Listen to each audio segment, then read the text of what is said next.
Kolbrin Bible, Book 5, Book of Manuscripts, Chapter 13, 93rd Scroll.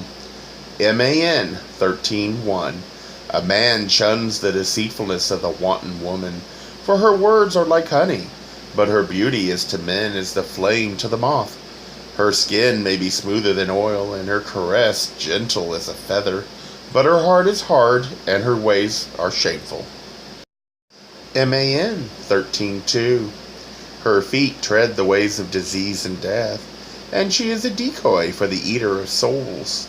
Her steps incline not towards the joyful path of life, and her hand leads the trusting to misery and loneliness.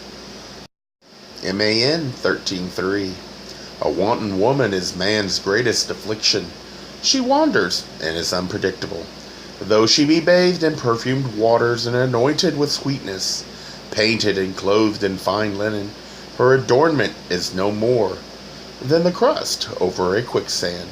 Within herself, the betrayer of womanhood is unclean and polluted. MAN 13:4. What is the desire aroused by the deceitful beauty of the wanton woman, but something spawned in weakness? Her provocative eyes may stir your manhood, her moist lips may call to you in the simulated language of love, and her lithesome form may quicken your heartbeat. But what is the value of all the harlot has? Not more than one loaf of bread or a measure of corn. Yet her cost is the wholesomeness of man. A man may not handle hot coals and remain unburnt.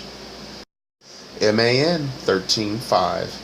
The harlot is the destroyer of manhood. She blights the soul. She is the dweller in the antechamber of unclean things, the servant of horrors, the handmaiden of disease.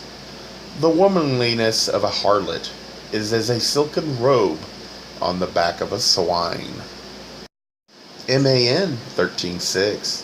The forces of whoredom are strong.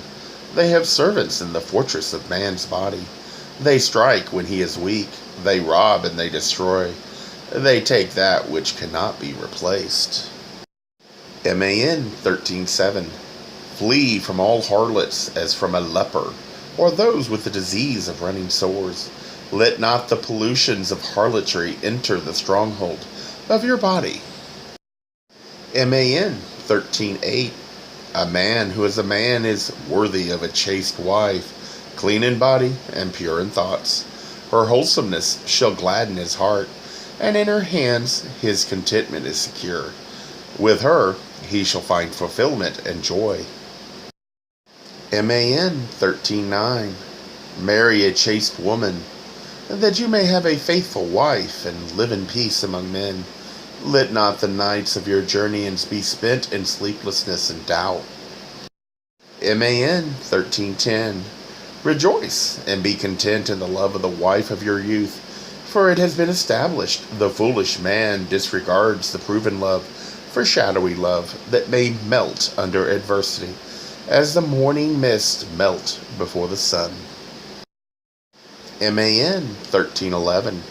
Through all the eternal ages, women who are lovely and wayward have been and will be the sorrow and ruination of man. Envy not the man who rejoices in a beautiful wife. She may be his secret sorrow. Far more to be envied is he whose wife brings him contentment and joy. MAN 13:12. He who finds a good wife is fortunate above the man who finds riches. He who treats a good wife with indifference is as the man who leaves open the door of his treasure house. MAN 13:13. The husband who harbors an adulteress is both weak and wicked, for he encourages adultery in others. He is selfish, for he thinks of one man and not of all men. He condones the mockery of love, and his weakness contributes to the sorrows of better men. MAN 13:14. The wrong is not great when a hungry man steals bread, and less when he steals it for his hungry children.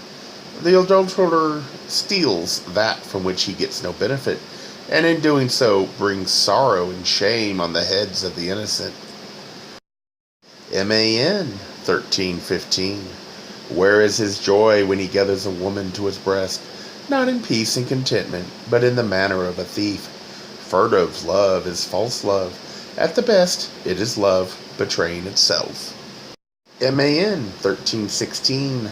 Stolen bread is often the sweetest, and hidden waters the most pleasant. But under the hand of the adulterer, the sweetness putrefies, and the pure becomes unclean. Man 13:17. Is it not written in the statutes and in the nature of man, that if a man come upon his wife in adultery, and in his just wrath shall slay, then he commits no great wrong? It is the duty of a man to protect his home, but he owes a greater duty, which decrees that he uphold the sanctity of every home. He who lets adultery go unpunished condones it, and mocks the things a man should cherish and honor.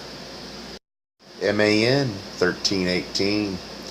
The lion maintains the sanctity of his mate. The jackal is indifferent. A man will follow the ways of men, a cur the way of curs.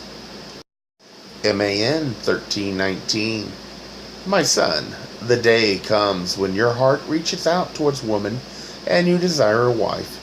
It is well to choose her with prudence, to select carefully, without passion and without lust. Who is the woman who claims the heart of a man, whose love is the sun of his dwelling, in whose pure radiance he delightfully bathes? Man 13:20. She is modest and quiet-spoken. Sweet, womanly innocence blooms on her cheek. She is diligent in seeking work, for her hand and foot do not stray from her household. Observe her in the house of her father. Note her ways with care.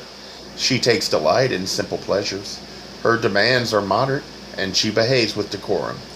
Lewdness is silenced before her glance. She is attired with neatness, and her adornments are not over many. Her voice is low. Gentle decency and mildness of speech are virtues from which she never departs. She walks with prudence on one hand, and chastity on the other. Before her go discretion and decorum. In her eye is the light of love, and her smile is the caress of affection. Man 13:21. Her overwhelming virtue grips the tongues of lewd men, and they are silenced. When the mouth of scandal is abroad, the doors of her ears are closed. Her delight is not in the misfortunes of others, nor does she find pleasure in the retelling of their misdeeds. Man 13:22. Her thoughts are a fountain of purity, and she remains unsullied by the wickedness splashed by others. When she marries, her dwelling becomes a haven of peace for her husband, and a well of wisdom to quench the questing thirst of her children. Man 13:23. Her delight is in the care of her household, and her good management, a joy to her husband. She fashions the thoughts of her children with example, and the words which fall from her mouth are heard with obedience. Withal, her character is strong. Were it not, she could not be as she is. Fortitude and courage are not the least of her qualities. Man 13:24. Oh, joyful the man who calls her wife, and joyful the child who calls her mother. Among all earth's treasures, she is the greatest, and too often the least valued.